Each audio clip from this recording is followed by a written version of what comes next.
In 1986, I started to study real estate when I was studying real estate. This is in Florida, in the Southwest area. Um, my first class was about a terminology and the overall real estate market. The second class was on location. One of the things that the professor continually emphasized was the importance of location. And it was location, location, location. He'd say things about it, blah, blah, blah, blah. And he'd come back to that location, location, location, that repetitive language. And so the the most important thing as a real estate investor is that you study the location that you are considering. So you have this general area maybe that you're thinking about. Now you should zoom in and target a specific city within that general location. And then you start to analyze what are the things you should consider. First and foremost, you should consider what are the articles, the news articles, what's happening in that city. But don't just read one from one source, read multiple sources. Whatever area you're targeting, most likely there is a publication about um, business. So you wanna subscribe to that. Don't be cheap.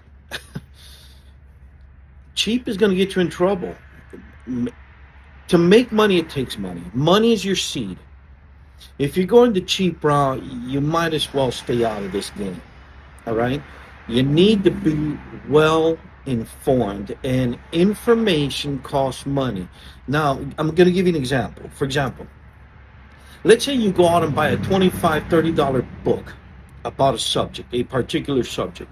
The compilation of that book probably took the author 10 to 20 years. That it is the experience of that author of 10 to 15, maybe 20 years. You're buying that book and you don't have to invest 10, 15, 20 years to get that experience. You just bought it. It cost you, I said $25. Let's say it cost you a buck 25, buck 50 a year that you didn't invest. So do not go the cheap route. So get informed, get well informed. I subscribe to several sources, and I'm constantly reading it. The other thing I want to talk to you about is consider what is the city proposing. What are their projects?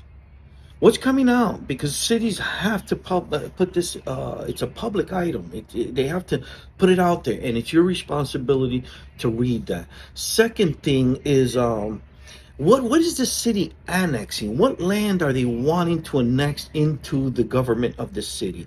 And why? Why is the city wanting to annex that property? I live in the Bend. Right now, there's massive amount of movement here. 5 years ago, no. 10 years ago, nada, nada, nada, nada, nada, yada, yada. Right? Um, Today, this is bubbly. Um, for my skill set, I'm in the right place at the right time. All right. So why are they annexing property and you go from there? The other thing is you want to go find out what is the master plan of your target area. Do not invest in communities that the local leadership is blah blah blah blah. They're just they're not there, man. They're getting a check and they're waiting to retire. Find a city that has a vision that's planning 5, 10, 15, 20 years on. Get get informed with the economic development branch of that city. What are they targeting? Who are they having conversations with? This is all public information, but you must do your due diligence. You're the investor. It's your bling bling, and you need to do this. Listen, I come across a lot of investors who know nothing about the target area, and they contact me. I don't work with them. They're blah, blah, blah. They're living in fantasy land. They have no knowledge of the area they want to work in. I don't work with them because somebody living in their mind is going to impose those mental issues on me. I'm not going to go there. Hey, the other thing you want to see is the surrounding cities. Okay, for example, I'm in the Bend. What's happening in the Bend? What's happening in Mishawaka? What's happening in Granger? What's happening in Elkhart? What's happening in Goshen? What's happening in New Carlisle? What's happening in Michigan City? What's happening in New Buffalo, Michigan? What's happening in Valpo? You see, I'm into all that because they are interlinked, intertwined. It's like a bunch of trees and their roots extend. And it's explosive. Every one of those cities I just mentioned, it's just like a mushroom, baby, like a mushroom. Mushrooms just boop, they pop, they sprout, big old. You know what I'm saying? It's not an oak tree business. It's a mushroom. So you want to look at this stuff, right?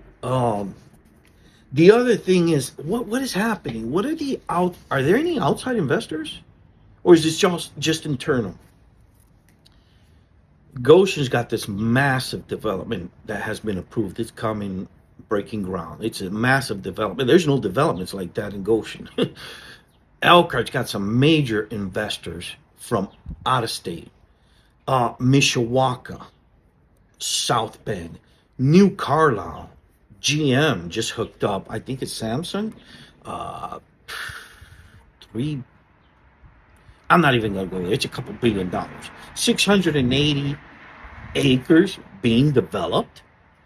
Dude, New Carlisle is explosive. They're like, we need infrastructure. We need roads. We need schools. We need shopping centers. We need parks. We need more electricity. We need more water. Because this isn't are we going to do this? No, they already broke ground. This thing's going to open in 2020. We're 24 and 26, baby. That's overflowing into all the communities that are near that. Michigan City's explosive. Valpo's explosive. It's even spilling into Gary and Hammond. And these are outside developers. And that's what I'm talking to you. Know your market. Study your market. Analyze your market. Get a target area. Get connected. Make relationships. Bam. Ay, papi. That's what happens, baby.